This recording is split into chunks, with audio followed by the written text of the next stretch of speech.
ગામમાં જ્યાં લગન હોય ને ત્યાં જમ્યાવાનું. આમંત્રણ હોય તોય ભલે, નો આમંત્રણ હોય ને તોય ટાઈમે જમી લેવાનું. વાહ દાદા, 20 રૂપિયા આપો તો. શું કામ? એ સાની ભૂકીના પૈસા દઈ આવો ને ગામમાં. કાલ લાવ્યા થા ને. એ સાની ભૂકી હું લાવો તો પૈસા ક્યાંથી બાકી હોય?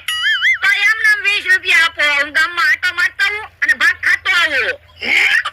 બાપા, ખાવા 20 રૂપિયા જોવે એમ છે ને? આ તો કે સાની ભૂકીના પૈસા બાકી છે.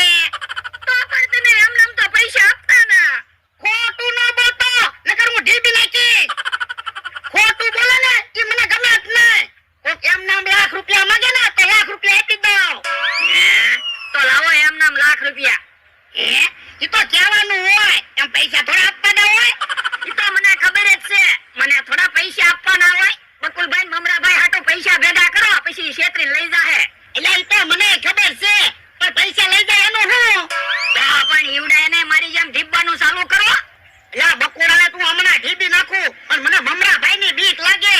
મમરાભાઈનું શરીર કેવું છે, એક ઢોલ મારી હોય ને તો હું હા બોલતો બંધ થઈ જાઉં. તો પણ મમરાભાઈને ઢીબા છે, મારી પાસે પ્લાન છે જ તે.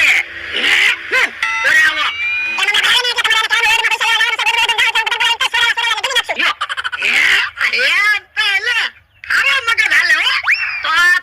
રોજ મને 20 રૂપિયા ભાગ ખાવા આપતા હોય ને તો હું રોજ મગજ હાકું. આ તો તમ તો રોજ 20 રૂપિયા લઈ જાજે.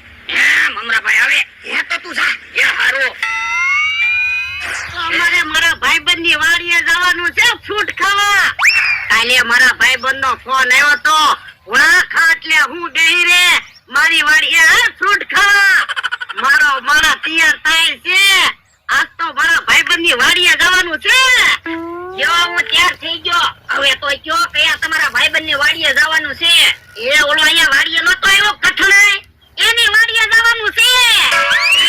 લ્યો બોલો, ઈ ભાઈબંધની વાડીએ જવાનું છે. હા, પણ એની વાડીએ હું કામ જાવું? ઈ અહીંયા આવ્યા હતા તોય આપણે કેટલી બધી નુકસાની આવી છે.